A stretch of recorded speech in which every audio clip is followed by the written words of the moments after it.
Assalamualaikum warahmatullahi wabarakatuh. Alhamdulillah alladzi nawwara quluba awliyaihi bil ma'rifati wal iman. Asyhadu an la ilaha illallah wahdahu la syarika lah, al-malikul mannan. وأشهد أن سيدنا محمدا عبده ورسوله المبعوث رحمة للأنام. اللهم فصل وسلم وبارك وكرم على سيدنا محمد وعلى آله وأصحابه وأتباعه وأمته أولي العلم والعرفان والمعرفة.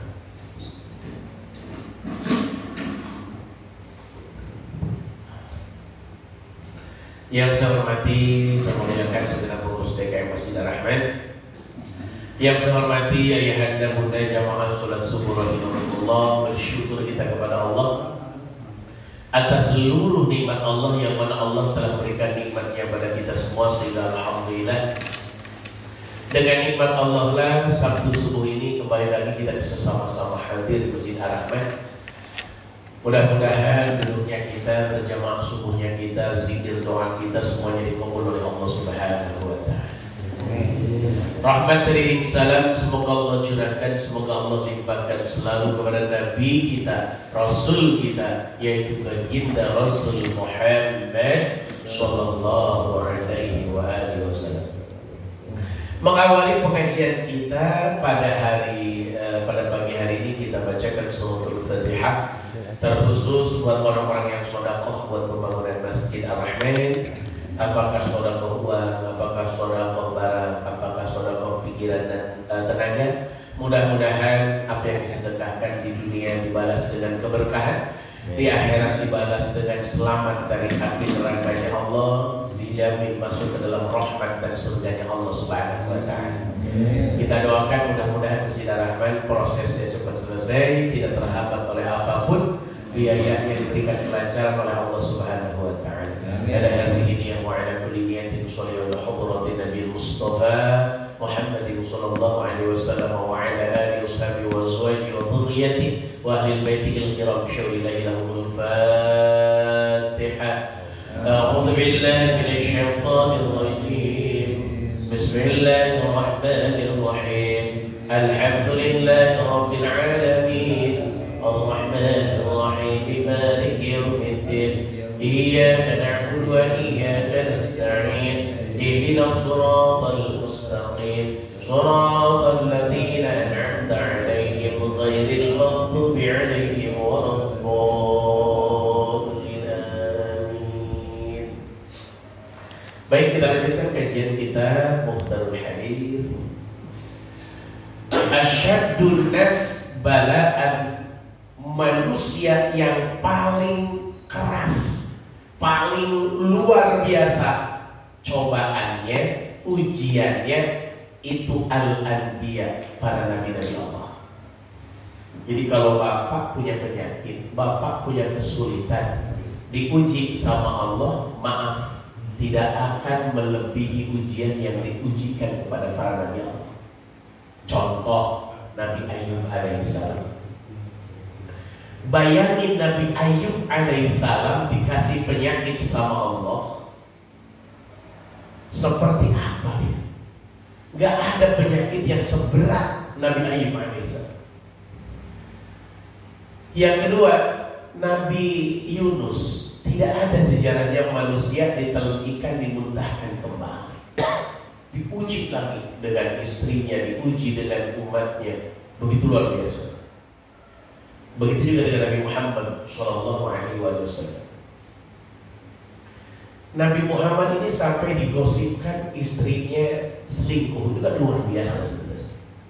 Dalam hadis kitab Nurul Yakin, dalam Khulasatul Nurul Yakin jilid kedua itu diceritakan, judulnya Hadithul Ifki, berita bohong. Judulnya Hadithul Ifki, cerita bohong, berita bohong, kabar bohong, kabar dusta. Jadi baginda Nabi pergi berperang, bawa pasukan prajurit perang. Nah, ada 2 istri Nabi yang ikut. Yang pertama adalah Siti Aisyah, yang kedua adalah Ummu Salamah, ikut berperang bersama Nabi. Mungkin jadi tim kesehatan barangkali, ikut berperang. Nah, ketika beres perang, pulanglah kembali ke Madinah. Di tengah perjalanan,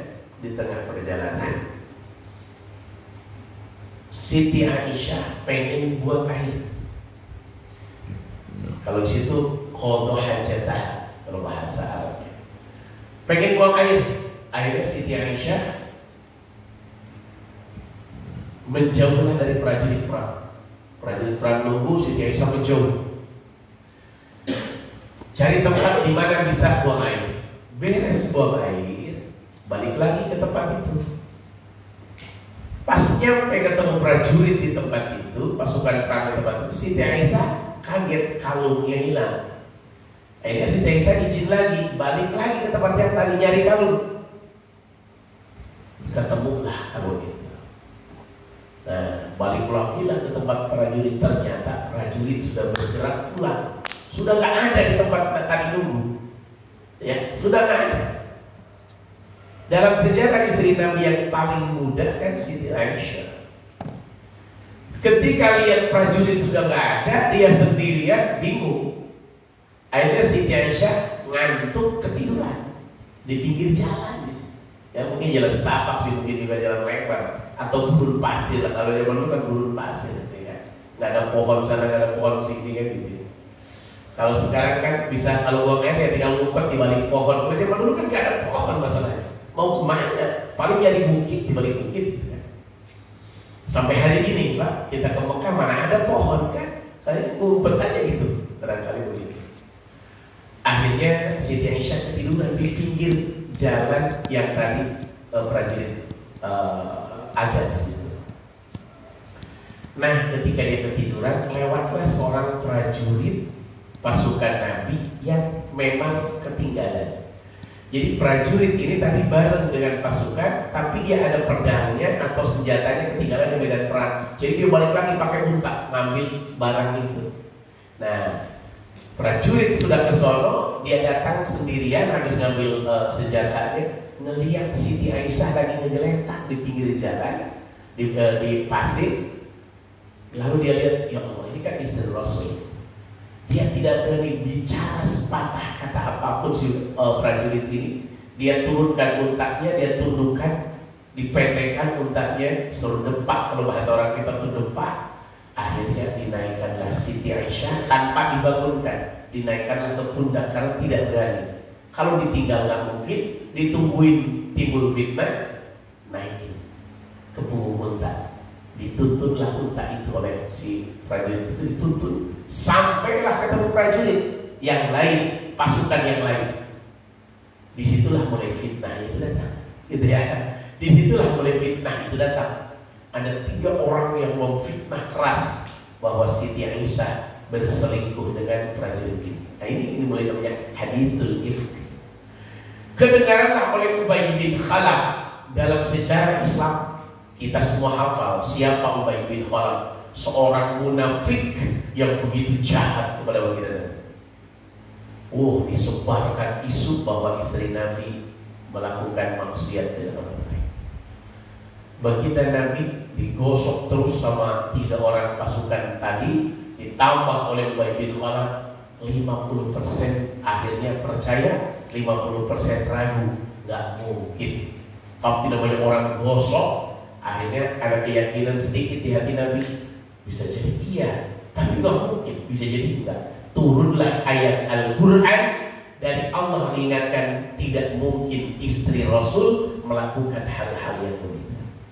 Maka baginda Nabi mengambil 3 orang yang melibatkan fitnah itu, langsung dihukum oleh baginda Nabi. Itu ya, jadi hadithul ifki, diuji baginda Nabi, jadi gosipkan istrinya. Jadi uji itu semua diuji. Itu dalam kitab Khulasatul Nurul Yakin jilid kedua halaman 41, cerita hadits ifki. Tuh, jadi oleh karena itu mohon maaf lahir batin. Nabi itu manusia cobaannya sangat berat, tidak akan dibandingkan dengan kita, nggak akan ada apa-apa. Yang kedua, yang ujiannya berat, sumal amsal, lalu orang-orang yang sederajat.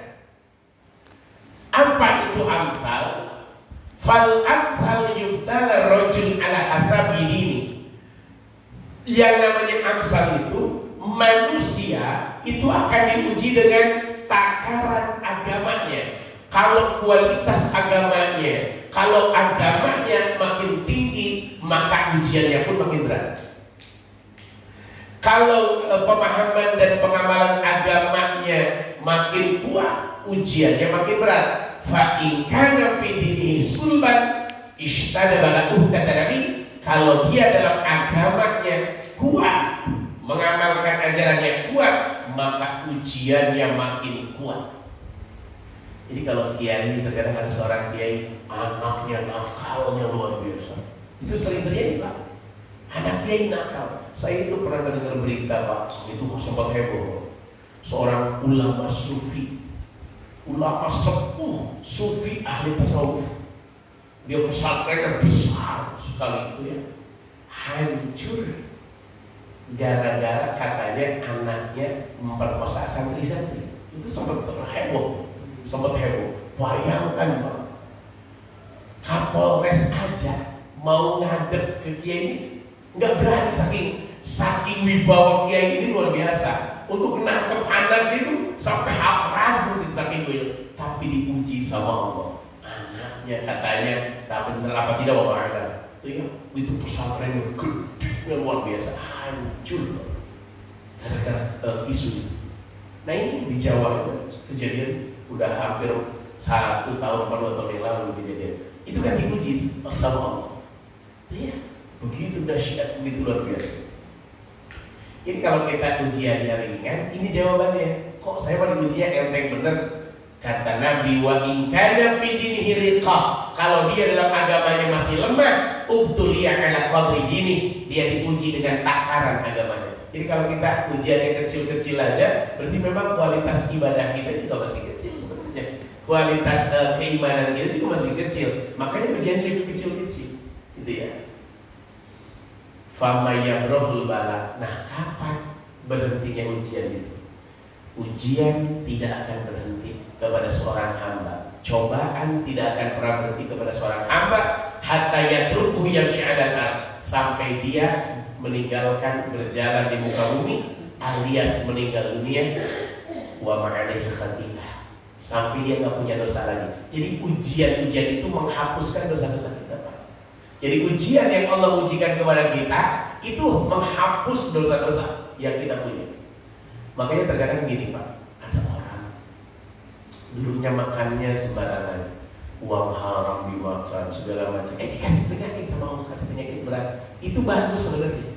Allah mengikis dosa-dosanya dengan penyakit. Diuji. Ada orang yang diujinya dengan ekonomi. Dulunya itu ya luar biasa kehidupannya. Sekarang ekonominya sulit banget. Nah itu diuji sama Allah dengan ekonomi. Ada yang diuji dengan kehinaan. Dulunya itu dimuliakan banget. Ya, dimuliakan banget sama orang. Dijatuhkan sama Allah dengan kehinaan. Itu lagi menghapus dosa-dosa kita. Makanya kalau saya tengok kemarin kejadian hari Kamis kemarin, kenapa sih ada mobil kontainer ugal-ugalan nabrak banyak orang? Hanya kesimpulannya dua, Pak. Yang pertama, ini terjadi memang sudah ada tercatat di Lauh Mahfuz bahwa akan terjadi 31 Oktober akan terjadi itu di sore hari. Yang kedua, bisa jadi orang-orang yang meninggal tertabrak itu dipilih sama Allah meninggal dunia dengan cepat, dengan jaminan, gitu ya, dengan jaminan ampunan Allah. Bisa aja begitu, ya. Yang ketiga, manusia ini agar semakin mendekat sama Allah. Kalau mau keluar rumah, jangan lupa Bismillah tawakkaltu 'ala Allah, la haula wala quwata illa billah. Itu. Yang ketiganya, tolak musibah karena kita nggak tahu cobaan itu kapan akan datang, kita nggak tahu. Musibah itu akan datang, kita nggak tahu. Maka tolak, kata Nabi, dengan 3 hal. Yang pertama, makmurkan masjid. Ini makmurin masjid, datang ke masjid berjamaah, ikut ngaji di masjid, itu nolak musibah turun ke kita. Yang kedua, al-mutahabbina fi, saling mencintai karena Allah. Orang kalau udah saling mencintai karena Allah, cinta bareng beribadah, cinta bareng ngaji, cinta karena saling tolong menolong, karena persaudaraan, maka itu juga menolak musibah. Yang terakhir, wal mustaghfirina bil ashar. Menolak musibah itulah orang yang istighfar di waktu sahur. Makanya kita paksain bangun jam 3. Di situ habis sholat tahajud, sholat tobat, sholat hajat, istighfar yang banyak, baru sholat witir. Itu yang banyakin kita, Pak. Di waktu sahur itu banyakin istighfar. Itu menolak musibah. Karena kita nggak tahu siapa yang nyangka tiba-tiba ada mobil kayak begitu kan, segitu gede, nggak ada yang tahu, tuh ya. Dan itu bisa terjadi ke siapapun. Ditabrak, hajar, dilindas, orang udah aneh kan, udah aneh sekali. Tapi disitulah Allah memberikan gambaran buat kehidupan. Gak akan ada yang tahu, tapi yakinkan itu adalah takdir Allah. Oke, jadi cobaan ujian itu yang paling berat para nabi.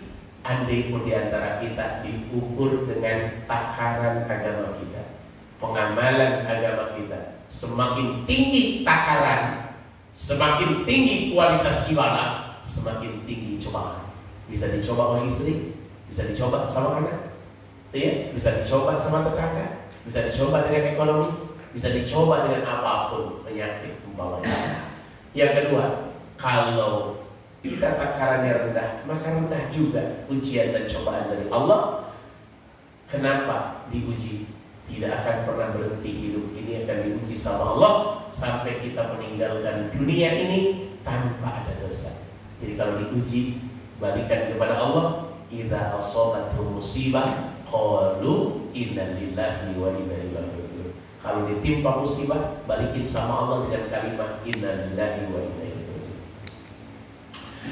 Hadis yang kedua, asyadun nas hasratan yaumal qiyamah.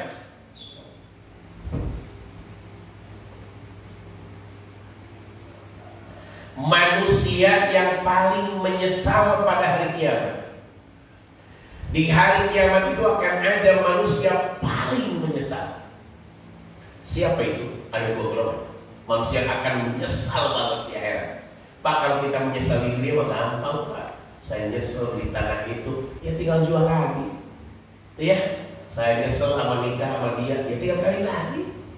Saya nyesel, saya sekolah di sini, tinggal keluar pindah ke sekolah lain. Jadi mohon maaf, dunia mah gampang menyesal. Tapi kalau akhirat menyesal, mau balik lagi ke dunia, gak mungkin. Maka ini dia, hati-hati Pak. Kata Nabi, manusia yang paling menyesal di akhirat pada yaumul qiyamah, pada hari kiamat, satu, rajulun amkanahu talabul ilmi fi dunya falam yatlubhu. Yang pertama yang akan menyesal, orang yang dikasih kesempatan sama Allah bisa menuntut ilmu di dunia, tapi dia tidak mau menuntut ilmu. Dikasih kesempatan sama Allah bisa datang ke majelis taklim, nggak mau datang. Dikasih kesempatan sehat, dikasih kesempatan waktunya ada, hadir, nggak mau. Maka dia akan menyesal ya. Menyesal, ya. Itu akan menyesal ya. Kenapa ya dulu? Kenapa saya mengatakan orang menuntut ilmu itu akan menyesal kalau dia tidak mau menuntut ilmu? Orang ngaji itu duduknya aja udah pahala, duduknya aja. Makanya dalam ajaran agama kita, hadis Nabi, ayat Quran, kita tidak perlu pinter. Kewajiban kita menuntut ilmu. Andai pun ketika sudah ngaji, kita pinter, itu bonus. Semua orang yang pesantren ke pesantren, itu maaf ya, setelah dia keluar dari pesantren, ada yang pinter, ada yang enggak. Tapi terkadang ada yang aneh. Yang on malah terkadang ilmunya manfaat, yang pinter ilmunya tidak manfaat. Itu sering terjadi Pak. Ini nyata, bukan main-main, ini nyata. Di pesantren saya itu waktu saya keluar SD itu namanya pesantrennya Misbahus Zulah, lampu penerang artinya. kiainya Kiai Haji Rosyidin namanya, Kiai Haji Rosyidin, Kang Kanjengan Rosyidin dipanggilnya. Usianya sekarang sekitar 100 tahun masih hidup ya. Itu saya kecil di sana, Pak. Saya aja sekarang udah 50 tahun. Saya kecil di sana, beliau udah tua. Saya kecil tuh beliau udah tua, gitu ya. Sekarang masih hidup, beliau masih sehat. Ya. Maaf, kita waktu itu santri sekitar ada 400 orang lah. Santri di beliau itu 400 orang, laki-laki 200, perempuan 200. Santri itu maaf, saya menemukan ada satu santri yang namanya tiap ngaji tidur. Tiap ngaji tidur. Kalau di pesantren kan gak ada istilah orang santri tidur dibangunkan, gak ada, biarin aja gitu ya. Kalau di pesantren biasa itu begitu, termasuk di pesantren saya. Gak ada, biarin aja, dia lagi ngaji. Itu namanya sampai dipanggilnya si pelor, nempel langsung molor. Jadi kalau ngaji tidur, orang lain nyoret kita begitu. Masya Allah, berhentilah dia pesantren setelah 4 tahun. 4 tahun pesantren di situ berhenti karena merasa gak banyak ilmu, jadi tukang ojek. Di kampungnya di desa Sukasari namanya, jadi tukang ojek. Ini cerita di Ranca Ciberem. Bapaknya kalau orang Ciamis pakai dan tahu namanya desa Ciberem, kampung Ranca, kampung Ciberem, desa Ranca, itu ya, kecamatan Ranca, di Ciamis. Nah, Masya Allah, Allah. Awalnya si santri ini, karena dia merasa gak punya ilmu, ngaji juga tukang tidur, jadi tukang ojek lah. Dia nikah dengan santri lagi yang lain, dengan santri sesama santri di situ, dia nikah, dia ngojek. Lagi ngojek, tetangganya, Kang, kan akang lulusan pesantren, ajarin ngaji dong anak saya, baca Quran. Ya udah dah, datang aja ke rumah. Awalnya gitu. Lama kelamaan ada orang lagi nitipin. Itu maaf, akhirnya dibikin pondok sama masyarakat. Jadi kalau di kampung itu kan bukan kita yang bangun, tapi masyarakat yang bangun. Akhirnya punya pesantren, santrinya banyak. Bayangin, dikasih sama Allah manfaat ilmu. Ya.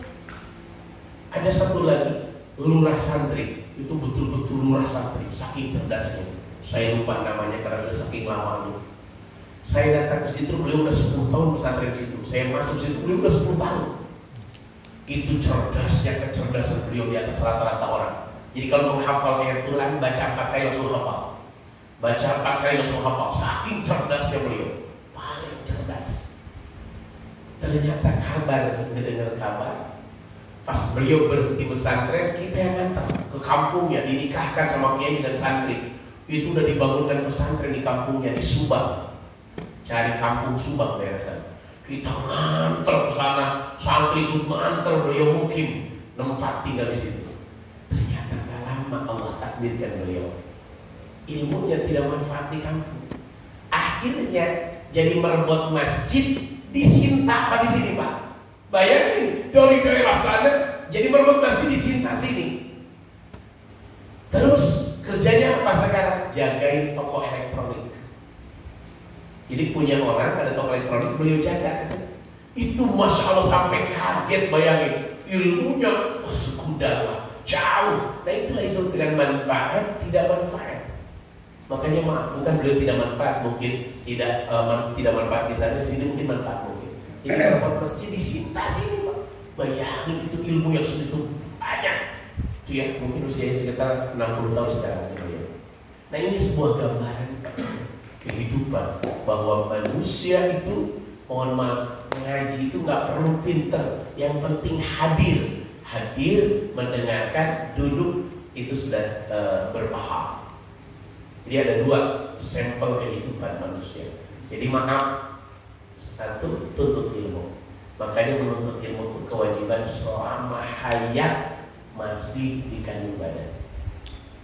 Jadi kalau masih hidup, ya nuntut ilmu lah kita. Jangan sampai nggak nuntut ilmu, ya paksa. Yang kedua nih yang serem Pak. Nih yang serem. Wa rajulun 'allama 'ilman fantafa'a bihi man sami'ahu min udunah. Ada orang yang ilmunya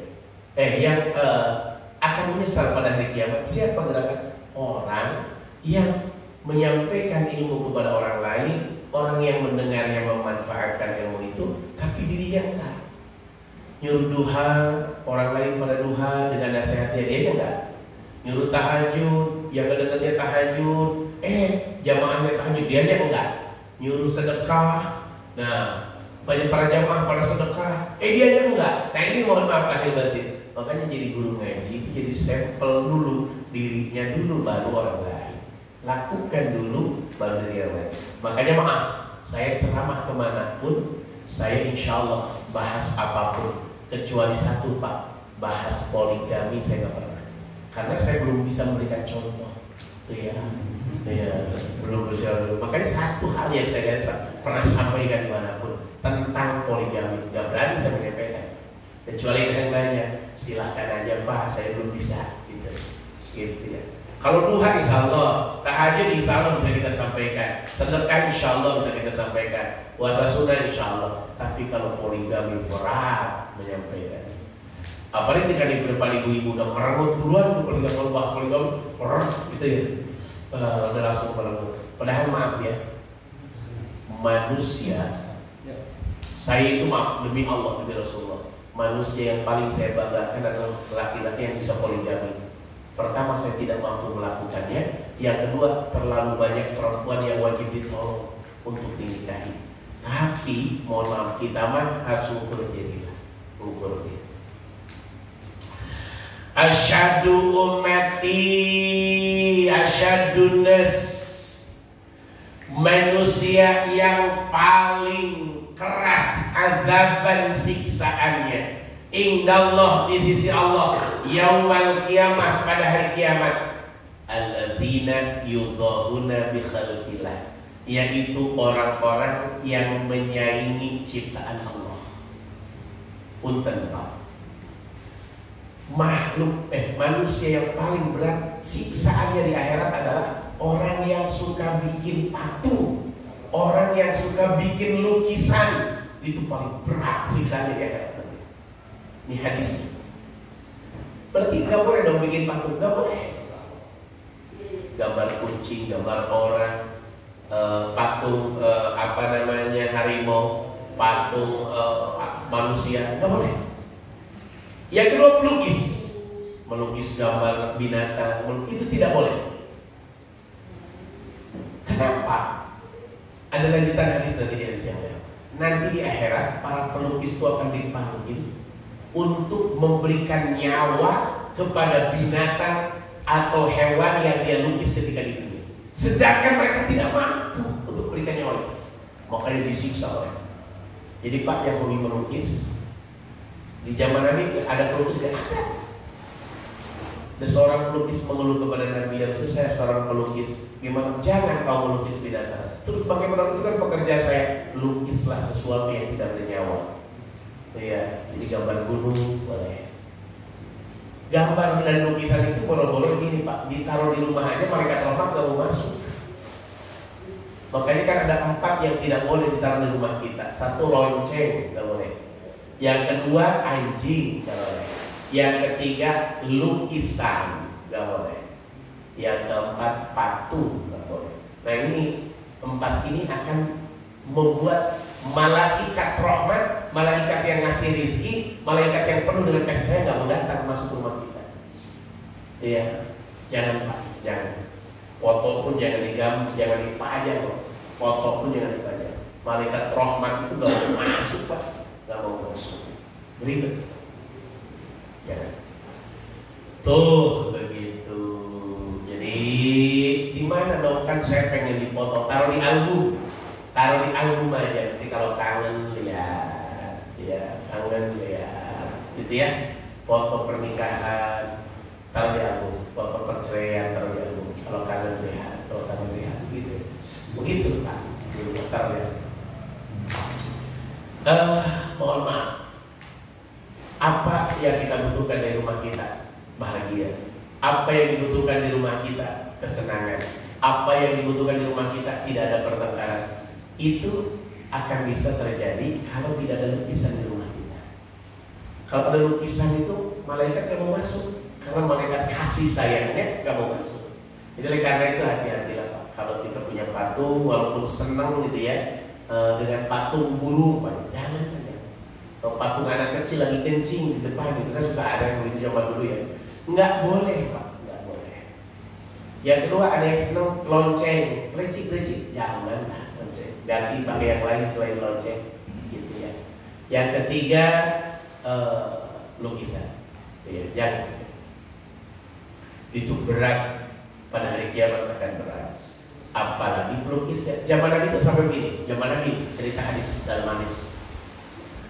Nabi pulang dari masjid, kaget gitu ya ngelihat hordeng yang dipasang oleh istrinya. Apa itu? Ada gambar, kan ada hordeng yang gambar burung apa ayam apa gitu ya. Itu hordeng. Oleh Nabi langsung dicopot, digulung sama Nabi, dibungkus, faja'alahu wisadatan. Lalu baginda Nabi dijadikan bantal. Jadi di zaman Nabi ada hordeng yang ada gambarnya dipasang oleh istrinya untuk menutup pintu, itu dicopot sama Nabi, itu yang langsung digulung. Bukan dibuang, digulung sama Nabi, ditutup pakai yang tidak ada gambarnya, lalu dijadikan bantal sama Nabi. Saking dilarangnya itu ya. Jadi bapak yang hobi-hobi gambar apa gitu ya, tolong dikurangi Pak hobinya, karena Nabi pun melarang begitu. Pelukis itu berat Pak.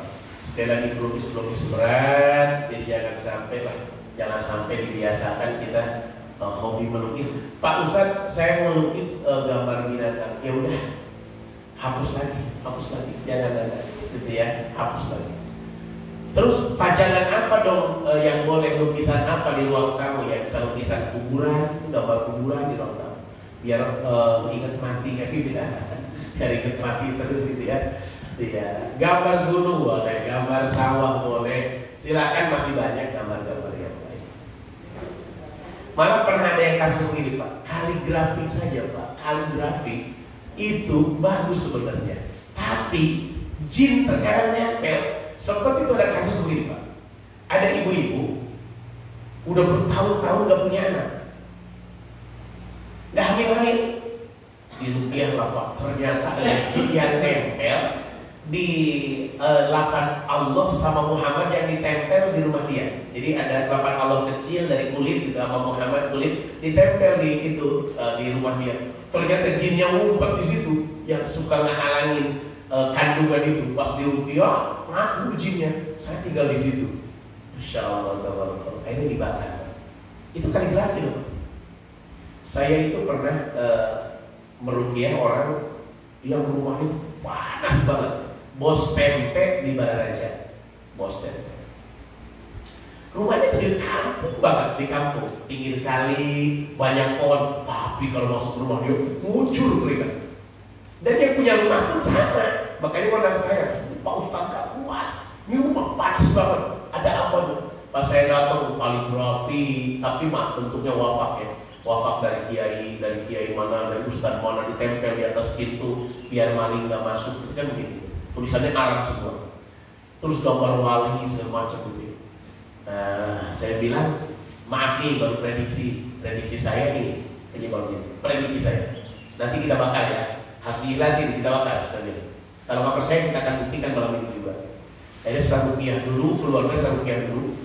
Bu Haji, Pak Haji, anaknya saya rupiah dulu. Setelah beres, izinkan ambil dulu. Saya akan bakar. Sebelum dibakar Pak, kalau yang begitu baca ayat kursi 7 kali Pak. Ini patokannya ya. Kalau ada ayat Quran atau jimat atau kaligrafi atau apa mau dibakar karena takut mengandung jin, bacakan dulu ayat kursi 7 kali. Tapi bacanya kenceng, nggak boleh bisik-bisik. Untuk apa? Untuk membuang jin yang nempel di situ dulu. Jadi nggak ikut kebakar, gitu ya. Baru dibakar. Itu ilmunya Pak. Itu ilmunya. Air saya bakar habis jam 8 malam atau jam 9 waktu itu saya lupa. Jam 9 malam saya bakar, disaksikan oleh karyawan pabrik tempe itu sama Bu Haji, Pak Haji. Persis beres dibakar sama saya, itu terasnya rumah itu adem. Jadi itu ngundang jin semua Pak, yang wafak ini ngundang jin. Sekali lagi saya berani jamin, wafak yang ada di situ itu ngundang jin Pak. Itu saya berani jamin.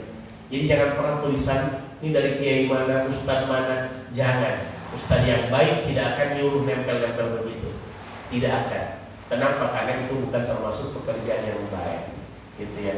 Nggak boleh. Oke. Hadis selanjutnya.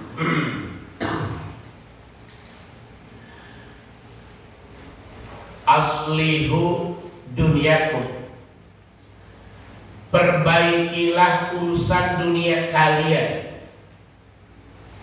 Wa'malu, dan beramalah li akhiratikum, untuk akhirat kalian. Ka'annakum, seakan-akan kalian tamutuna ghadan, seakan-akan kalian akan meninggal besok. Hadis Nabi Muhammad SAW.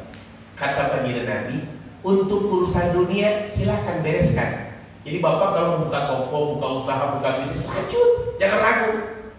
Ya, bisnis silahkan, dagang silahkan, bekerja di mana silahkan. Seakan-akan kita akan hidup selamanya. Tapi jangan lupa, wa'malu li akhiratikum, beramal untuk akhirat kalian.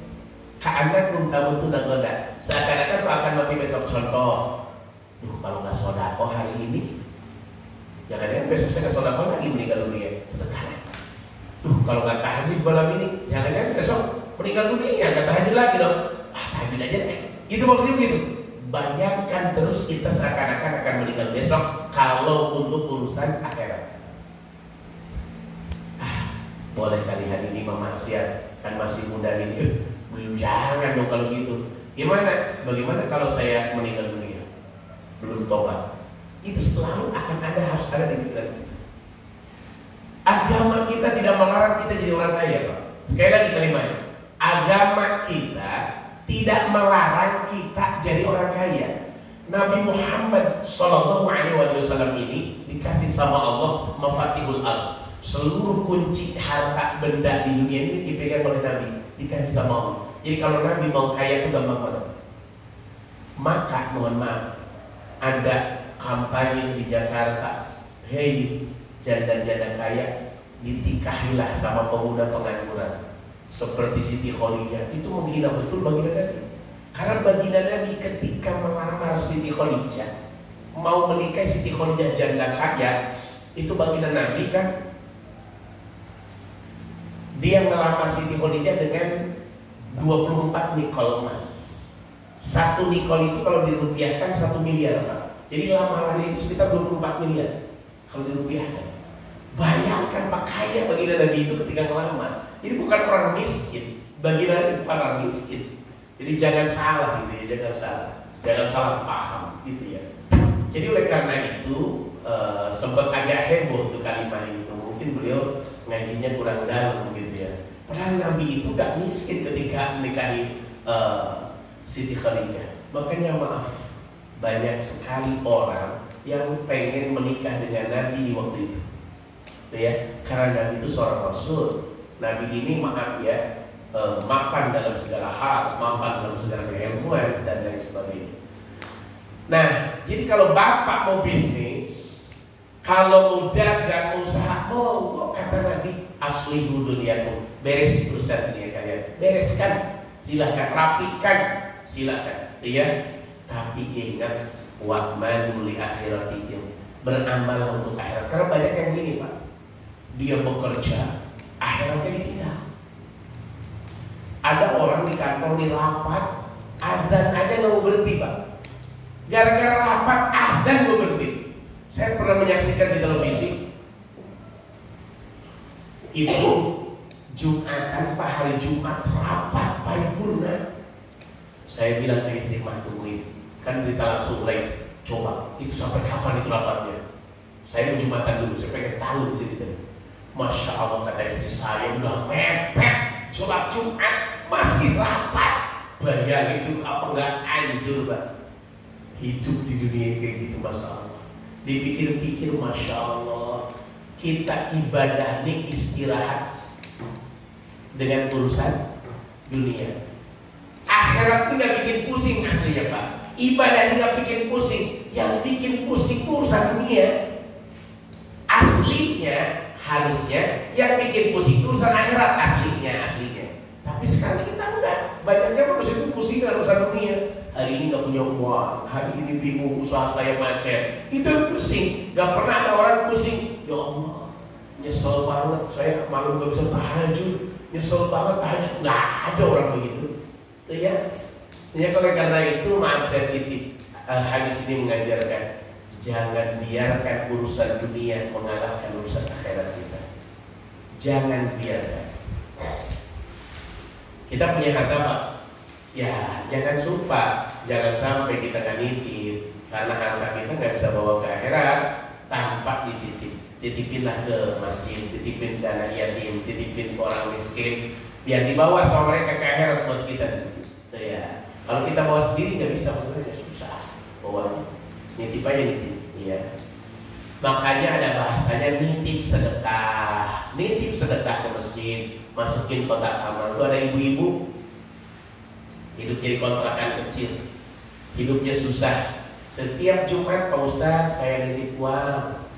Buat apa? Terserah Pak Ustadz mau taruh masjid mana. Setiap pagi saya sodakoh, setiap subuh sodakoh 10.000 masukin ke baskom. 10.000 nanti tiap Jumat saya kasih ke Pak Ustadz. Terserah, itu seminggu taruh, terserah Pak Ustadz taruh masjid mana. Ya Allah, itu ngambil saya ke kontrakan Bu Yaya, kontrakan Bu Yaya. Ngambil Pak Ustadz, ini udah ada, ya Allah, saking pengen sedekah itu orang. Saya ngeliat kehidupannya miris, ngeliat kehidupannya kontrakan kecil ya. Tapi saking pengen sedekah, ingat akhirat sampai segitunya tuh Pak, sampai segitunya. Ya Bu, nanti saya ambil. Soal tiap Jumat jatahnya saya ngambil. Insya Allah, kalau saya taruh di masjid yang lagi dibangun, nggak seberapa, 10.000 sehari kali 7 hari, nggak seberapa, tapi dihabis sisi Allah, luar biasa harganya. Ya, itulah hebatnya Pak. Insya Allah. Baik, ada pertanyaan Pak? Barangkali yang ditanyakan tentang berbagai hal yang saya sajikan. Ya, makasih. Mungkin antara cobaan sama musibah dan istidraj ya, itu apakah sama atau ada perbedaan? Betul. Ada ujian, ada istidraj atau bentuknya siksaan, tapi siksaan. Mohon maaf lahir batin. Kalau cobaan udah jelas, pasti diberikan sama orang soleh, pasti. Bentuknya tidak enak atau kurang nyaman, diterima sama kita. Nah, kalau istidraj itu diberikan kepada orang yang tidak ibadah, bentuknya enak. Contoh begini, dia kan gak pernah sholat, tapi sehat aja badannya, itu istidraj. Saya bingung, saya udah doa kuat, udah doa kencang, tapi kenapa ya rezeki saya diseret? Dia mahjinah jalan terus, minum-minum, tapi bisnisnya lancar. Itu namanya istidraj. Maaf, itu yang pertama. Istidraj biasanya bentuknya itu membahagiakan, padahal dia tidak ibadah. Kalau cobaan bentuknya itu adalah tidak enak diberikan kepada orang yang ibadah dekat dengan Allah. Nah, ada satu lagi musibah. Musibah itu jadi siksaan bagi orang yang punya dosa, gitu ya, punya dosa dikasih musibah sama Allah. Nah, untuk apa? Mengikis dosa-dosa yang dia punya. Nah, yang paling bahaya yang mana? Istidraj. Yang paling bahaya kita merasa, wah, saya mau maksiat juga Allah masih sayang sama saya. Padahal aslinya bukan sayang, diabur terus, nanti tinggal nyungsep gitu ya, diabur terus. Nah, itu yang paling resiko itu istidraj, paling resiko. Dan banyak orang nggak merasa bahwa itu istidraj, gitu ya. Kan aslinya istidraj itu keluar biasaan yang keluar dari orang kafir, gitu kan. Kalau mukjizat keluar biasaan dari Nabi, kalau irhas keluar biasaan dari orang soleh, itu kan begitu ya. Dari para calon Nabi. Ya, kalau makunah keluar biasaan dari mukmin soleh. Jadi ada 4 sebenarnya. Tapi istidraj di masyarakat kita adalah orang yang bermaksiat, orang tidak ibadah, kurang ibadah, tapi maaf kehidupannya hebat, kehidupannya layak, badannya sehat, itu adalah istidraj. Harusnya kan yang sehat itu adalah orang yang rajin ibadah harusnya, tapi kan enggak. Yang rajin ibadah malah sakit-sakitan terkadang. Ya. Ada yang lucu Pak, orang rajin ibadah malah terkadang umurnya pendek Pak. Orang baik umurnya pendek Pak, orang jahat umurnya panjang banget. Sampai ada seorang ibu nanya ke saya, Ustaz, saya bingung dengan suami saya, mantan suami saya. Dia kok jahat banget, orang jahat, saya tahu banget dia kelakuannya. Tapi kenapa ya nggak pernah sakit? Waktu COVID dia mau kemana-mana nggak pakai masker, sehat aja.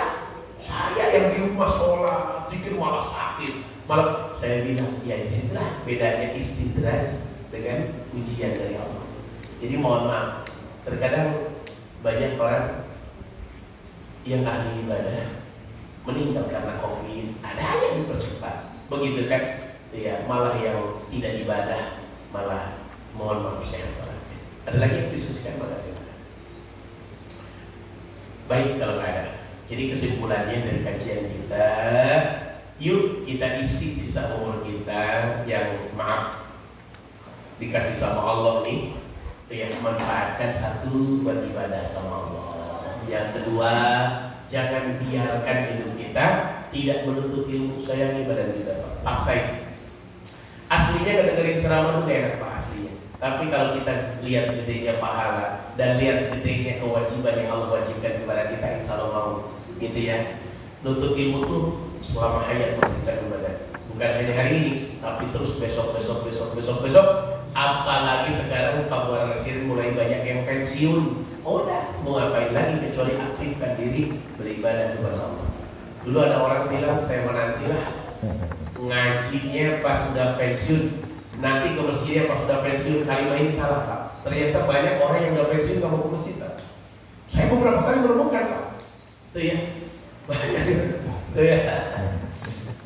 Dulu itu bener, ada orang ngomong begitu, Pak, kok belum berjamaah ke masjid, nanti aja Ustaz pasti repot nanti pas pensiunnya.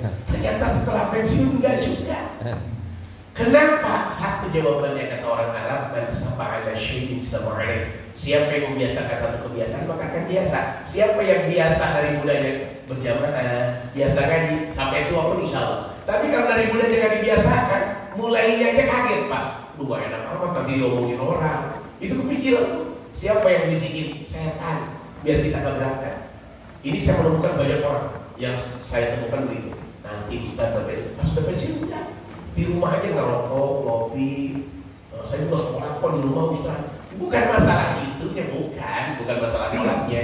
Mari kita sama-sama cari ridho Allah di masjid. Itu ya, karena laki-laki tempatnya di masjid, itu kuncinya. Allahumma shalli wa sallim ala sayyidina Muhammadin fil awwalin wal akhirin wa barik wa karim wa tabarak wa ta'ala kullu su'ala bi rasulillah ajma'in. Alhamdulillahi rabbil alamin hamdan syakirin hamdan da'imin hamdan yuwaffi ni'amahu wa fi mazidah. Ya rabbana lakal hamdu wa lakal syukru wa lakal mulku wa huwa ala kulli syai'in qadir. Allahumma inna nas'aluka ridhal jannah wa na'udzubika min sakhatika wan nar. Allahumma tawwil umurana wa sahih jasadana wa nawwir qulubana wa thabbit imanana wa asil a'malana wa wasi' rizqana wa ila al-khairi qaribna والشر بعيدنا واقض حوائجنا في الدين والدنيا والآخرة. ربنا اغفر لنا ذنوبنا ولوالدينا وارحمهم كما ربونا صغارا. ربنا لا تزغ قلوبنا بعد إذ هديتنا وهب لنا من لدنك رحمة إنك أنت الوهاب. ربنا آتنا في الدنيا حسنة في الآخرة حسنة وقنا عذاب النار. سبحان ربك رب العزة عما يصفون سلام على المرسلين والحمد لله رب العالمين. Mudah-mudahan doa kita semua dikabul oleh Allah Subhanahu wa taala. Bapak, itu yang bisa disampaikan. Apabila ada ucapan yang tidak berkenan, mohon dibukakan pintu maaf yang berasal dari Allah, yang salah kemudahan pribadi saya mohon ampun kepada Allah. Subhanakallahumma wa bihamdika asyhadu an la ilaha illa anta astaghfiruka wa atubu ilaik. Billahi taufiq wal hidayah wal afa minkum. Assalamualaikum warahmatullahi wabarakatuh. Waalaikumsalam warahmatullahi wabarakatuh.